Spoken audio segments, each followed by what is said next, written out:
자, 모두들 반갑습니다. 강태공 전문가입니다. 자, 금요일은 증시 대폭락할 때 외국인이 쓸어 담은 이 기업 8월 세계 1위 된다라는 내용을 가지고서 방송을 좀 시작해 보려고 합니다. 자, 방송을 시작하기에 앞서서 늘 말씀드리는 여러분들의 좋아요, 구독하기, 댓글까지는 너무나 많은 힘이 된다 말씀드리면서 오늘의 방송을 시작해 보도록 하겠습니다. 자, 일단은 최근에도 계속해서 얘기했지만 지금 시장이 굉장히 안 좋다 보니까 불안해 하시는 분들이 많아요. 그래서 제가 분명히 말했던 게, 자, 이 두 가지 영상을 참고하시면은 지금이 왜 저가 매수의 기회가 될 수 있는지 좀 분명하게 확인할 수 있지 않나 좀 생각해 보고 있고, 다시 한번 말씀드리자, 저는 정말 코스피 5,000포인트를 바라보는 사람이고요. 그렇기 때문에 오히려 증시가 더 빠진다고 하면은 전 전재산을 투자해도 나쁘지 않다라고 생각하는 만큼 오히려 지금이 정말 여러분들이 두 번 다시는 없을 기회 시장일 수도 있다 라고 좀 말씀드리면서, 자, 일단은 방송을 좀 시작해 보도록 하겠습니다. 자, 물론 일단은 당장 시장 분위기는 좋지는 않을 거예요. 여러분들 알다시피 나스닥 지수가 이제 그 금요일 저녁에도 이렇게 꼬라박아 주고요. 목요일 저녁에도 꼬라박아 주면서 당시에도 우리나라 국내 코스닥만 본다 하더라도 지금 한 4%, 코스피 4% 이렇게 밀렸었잖아요. 아무래도 이렇게 또 나스닥이 일단 이렇게 밀려주니까 우리가 당장 내일 이제 당장 내일 장 시작하면 제가 봤을 때 또 역시나 개파락하는 거는 피할 수 없다라고 생각을 해요. 하지만 분명한 건 뭐냐고 하면은 이 아무리 증시가 이렇게 민다 하더라도 기본적으로 지켜야 될 구간이란 게 있거든요. 그래서 전 제가 봤을 때 코스피의 흐름을 본다 하더라도 정말 많이 밀려봐야 2600포인트, 조금 더 밀린다 하더라도 2500에서 2600 사이는 분명히 지켜주지 않을까를 좀 생각하고 있고요. 그렇기 때문에 딱 이 구간대를 지켜준다고 하면은 과거에 이런 식으로 반등이 나왔던 것처럼 오히려 기술적인 반등과 함께 이 저가 매수의 기회로 또 우리가 노릴 수 있는 구간이 분명히 맞다라고 좀 말씀을 드리고 싶어요. 특히나 지금 더 중요한 거는 우리가 지금 이 하락이 나와줄 때 이 저가 매수의 기회가 될 수밖에 없는 이유가 지금 시장에 우리나라의 말도 안 되는 낙폭이다라고 이야기하는 사람들이 좀 많아요. 실질적으로 뉴욕 증시가 2% 밀렸는데 우리나라 증시 4%, 이건 사실 말도 안 되는 게 맞거든요. 근데 이러한 하락이 나오는 가장 근본적인 이유가 뭐냐고 하면은 바로 이제 반대 매매란 거예요. 반대 매매. 그래서 지금 보면 알겠지만 이 반대 매매도 역대급이다라고 하면서 지금이 말도 안 되는 역대급의 규모가 반대 매매가 나온다라는 건 그만큼 지금까지 뭐 했다라는 거예요. 말도 안 되는 뭐예요? 말도 안 되는 B2가 지금 다시 한번 2년 만에 최대 기록한 B2 신용 거래가 엄청나게 늘고 있다라는 거죠. 예전부터 우리가 경험해봐서 알겠지만 신용이라는 건 뭐 해야 된다? 털고 가야 된다는 거예요. 신용이란 건. 그래서 지금 보면은 과거에도 뭐 한다? 증시가 이제 좀 올라가려는 것 같으니까 신용잔고 쫙 증가해서 뭐예요? 신용을 이렇게 죽여주고 그 다음에 다시 올라왔는데 신용이 또 증가했죠. 그러니까 또 뭐 해야 돼? 또 신용을 죽여줘야 되거든요. 근데 그렇다고 해서 지금 엄청나게 죽이지는 않을 거예요. 과거 이런 흐름을 늘 보면 알겠지만 신용이 증가하고 죽었을 때 이런 추세가 이 전에 있던 고점대를 거의 지켜낸다 보시면 좋아요. 그래서 이때 이 당시도 밀었을 때 거의 전에 있던 고점 구간까지만 밀어주는 거고요. 이렇게 딱 전에 있던 고점 구간까지만 밀어주는 거고, 이번에 다시 밀린다고 하면 아마 한 이 정도?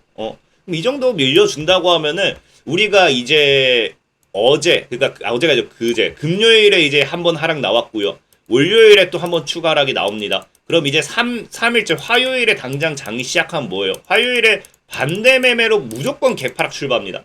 그럼 여기서 갭으로 받아 먹고 양봉으로 만다. 그럼 거기가 저는 제가 봤을 때 이 반등의 시발점이 된다라고 좀 생각을 하고 있고, 그러다 보니까 이런 이 반등의 시발점 속에서 앞으로 이제 증시가 반등을 한다고 하면은 우리가 무엇을 살 것인가, 이게 사실 제일 중요해요. 그럼 제가 예전에 얘기했다시피 이 증시가 폭락했을 때 다시 올라온다는 걸 가정한다고 하면은 무엇을 살 것인가를 봤을 때 무엇을 산다. 이 증시가 폭락하는 순간에 외국인이 매수하는 걸 보는 게 좋다라는 거예요.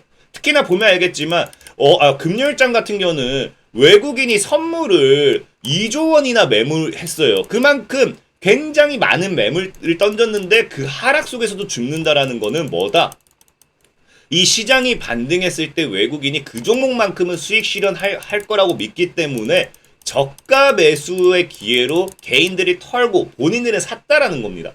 그렇기 때문에 우리가 금요일장에 뭐 해야 돼요?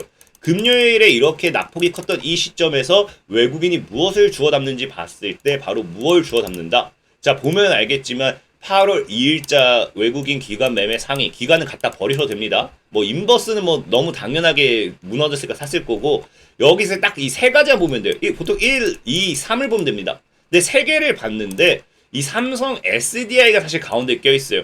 근데 삼성 SDI는 저는 좀 별개라고 얘기하고 싶은 게, 보면 알겠지만 삼성 SDI가 뭐예요? 얘는 그냥 52주 신저가를 기록했습니다.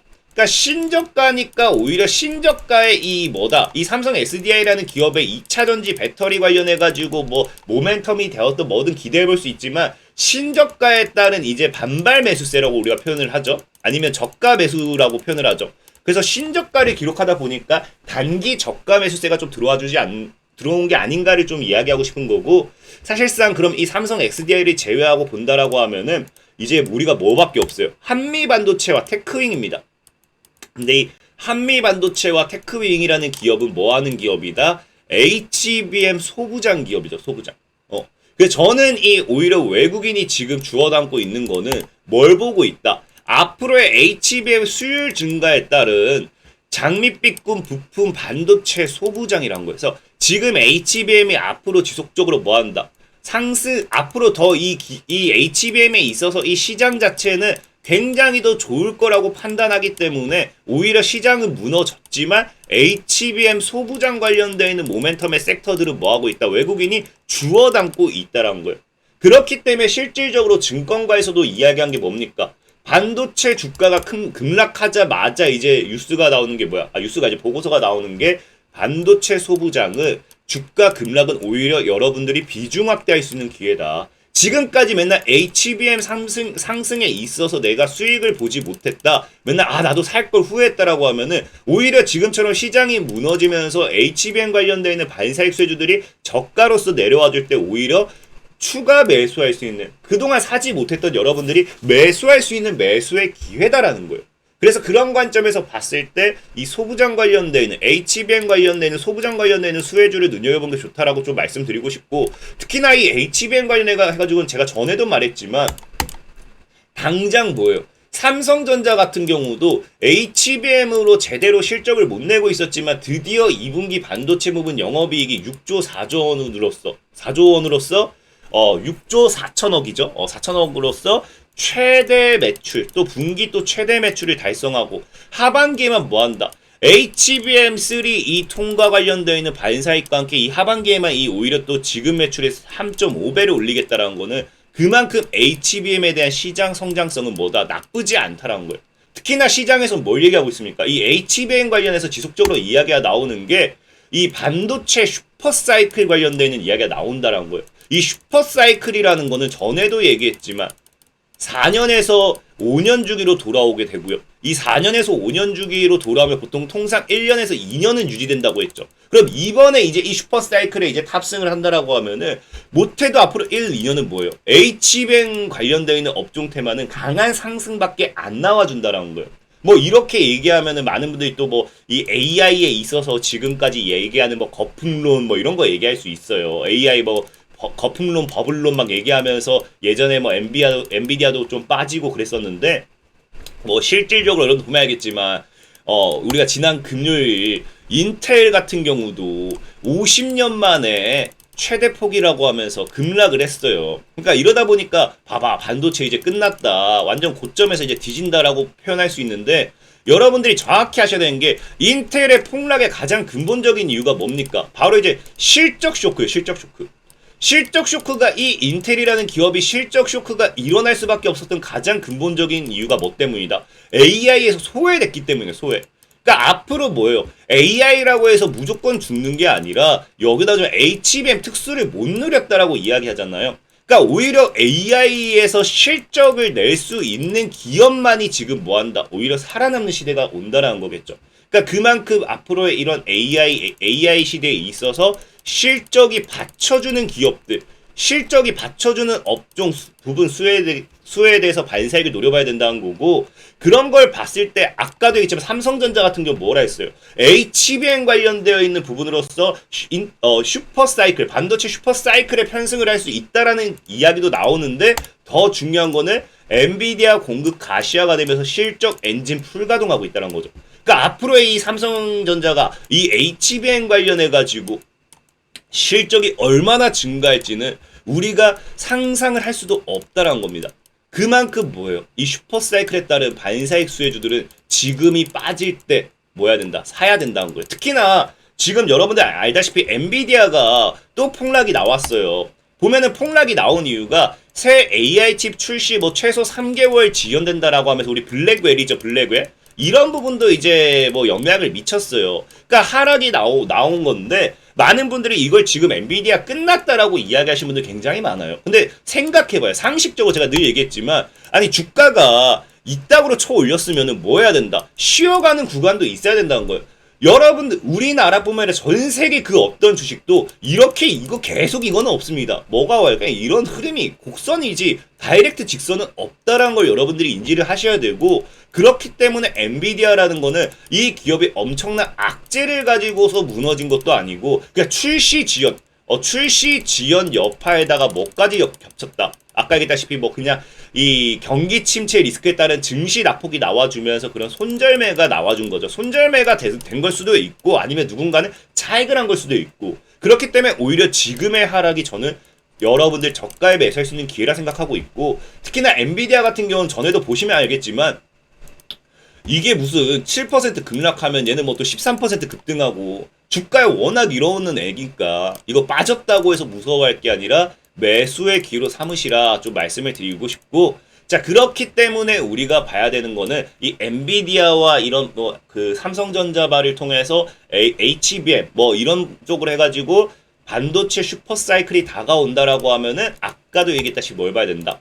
HBM 시대에 따른 소부장 관련되어 있는 반사익 수혜주 오히려 주워 담을 수 있는 매수 기회다라고 좀 말씀을 드리고 싶고 자 그래서 오늘 여러분들에게 소개시켜드리고 싶은 종목은 이 레이저셀이라는 종목이에요. 이 HBM에 있어가지고 삼성과 SK 하이닉스에 있어서 이 동시적으로 양방향으로 반사익을 가지고 갈 수 있는 종목이고 이 레이저셀 같은 경우는 기술력으로만 본다 하더라도 뭡니까? 과거의 소부장 특례로 이제 상장을 했다라는 것 자체가 이 기술력 자체를 우리가 무시할 수는 없다. 기술력 인정받았기 때문에 뭐 했다? 상장 할 수 있었다라는 겁니다. 특히나 차트를 본다라고 하면은 이렇게 시장 무너지면서 이렇게 과거 저점 찍어준다. 아 이거 매수 기회다라고 분명히 말씀드리고 싶은 거고 특히나 이렇게 무너지는 시장 속에서도 보면은 최근 한 달간의 외국인만 뭐 하고 있다.